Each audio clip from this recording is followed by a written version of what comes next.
"Daddy, why is that woman crying at the table?" That was the question that changed everything. It was a quiet Saturday morning, the kind where nothing dramatic was supposed to happen. Sunlight slanted through the cafe windows, warm and soft, falling across plates of pancakes and cups of steaming coffee. Ethan sat with his 7-year-old daughter, Lily, enjoying their usual weekend breakfast tradition. She was stirring whipped cream into her hot chocolate, humming to herself, her small feet swinging under the chair, but then she froze. Her spoon stopped moving. Her eyes softened with concern. "Daddy," she whispered, tugging his sleeve. Ethan looked down. "Yes, sweetheart." She pointed across the cafe toward a small corner table. "Daddy, why is that woman crying?" Ethan followed her gaze. And then he saw her, a young woman, maybe in her late 20s, sitting alone. Her hands wrapped tightly around a mug she wasn't drinking. Her shoulders slightly shaking. Her hair falling over her face as she tried to hide the tears slipping down her cheeks. These weren't loud, desperate tears. They were quiet, exhausted, the kind that fall after someone has held everything in for too long. Lily looked up at her father again, her voice even softer now. "She looks really sad, Daddy." Ethan exhaled slowly. As a father, he had taught Lily to notice people, to care, to see beyond herself. But this moment caught him off guard. He didn't want to intrude on a stranger's private pain. Yet he also couldn't ignore the pleading worry in his daughter's eyes. "Stay here, sweetheart," he said gently. "I'll go check on her." Lily nodded, her eyebrows drawn with concern. Ethan approached the woman slowly, making sure not to startle her. When he stopped near her table, he spoke softly. "Excuse me, are you all right?" The woman jolted, quickly wiping her cheeks with her sleeve. I'm sorry," she stammered. "I'm fine. Please, don't worry. I didn't mean to bother anyone." Her voice cracked. Her hands trembled. Ethan shook his head. "You're not bothering anyone. I just noticed you seemed upset. Is there anything you need?" She swallowed hard. Her lips moved, but no words came out for a moment. Finally, she whispered, "I don't think I'm okay." Ethan nodded gently. "Would it be all right if I sat for a moment?" She hesitated, then nodded. He took the seat across from her, giving her space but staying close enough to show he was present. "I'm Ethan," he said softly. "And that little girl over there, the one pretending she's not staring at us, is my daughter, Lily." A small, fragile smile appeared on her face through the tears. She saw me crying?" "She did," Ethan replied. "She wanted to help." The woman exhaled shakily. "My name is Mia." Her voice wavered. "I'm sorry. I didn't know where else to go." Ethan waited quietly, not wanting to pressure her, and slowly, she opened up. Last night, she had walked out of a long, suffocating relationship. The kind that wears you down inch by inch until you barely recognize yourself.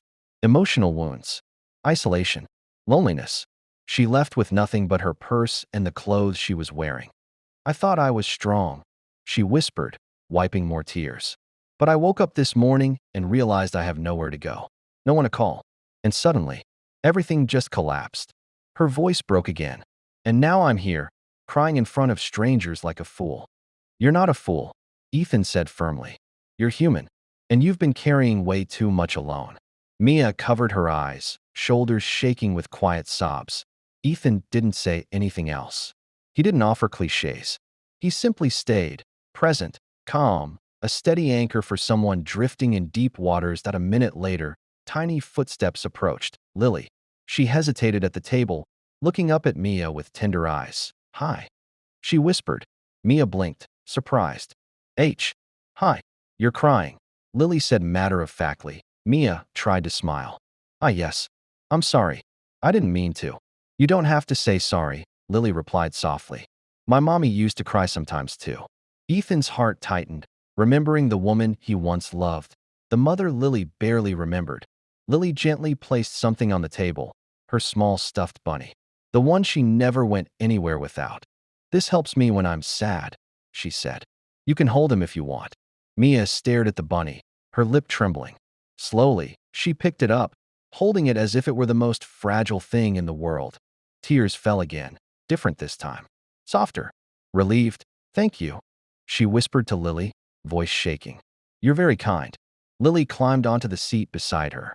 "Daddy makes good pancakes when people are sad. Do you want some?" Mia let out a soft, emotional laugh. I don't want to take your food. We can share, Lily insisted. Daddy says we share with people who need help.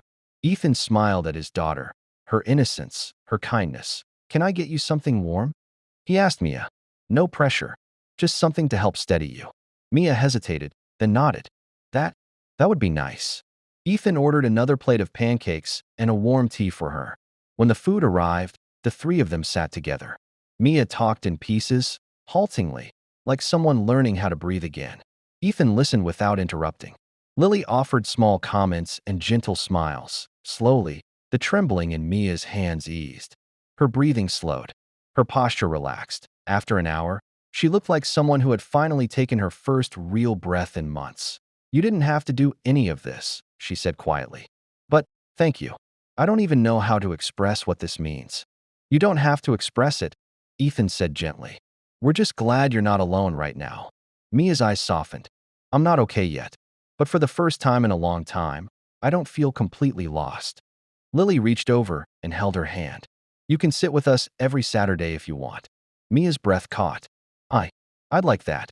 Ethan looked at her carefully.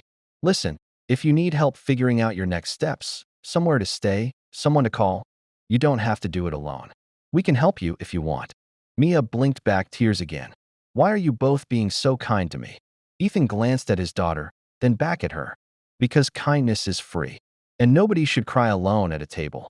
Mia pressed her hand to her mouth as her eyes filled again, not with hopeless tears this time, but with the kind born from relief. They walked out of the cafe together. Mia held Lily's stuffed bunny. Lily held her hand. Ethan walked beside them, quietly protective. Three people who were strangers less than 2 hours ago, but now felt like something close to family. Life doesn't fix itself in a single morning. But sometimes healing begins with something small, a shared pancake, a warm tea, a child's gentle question.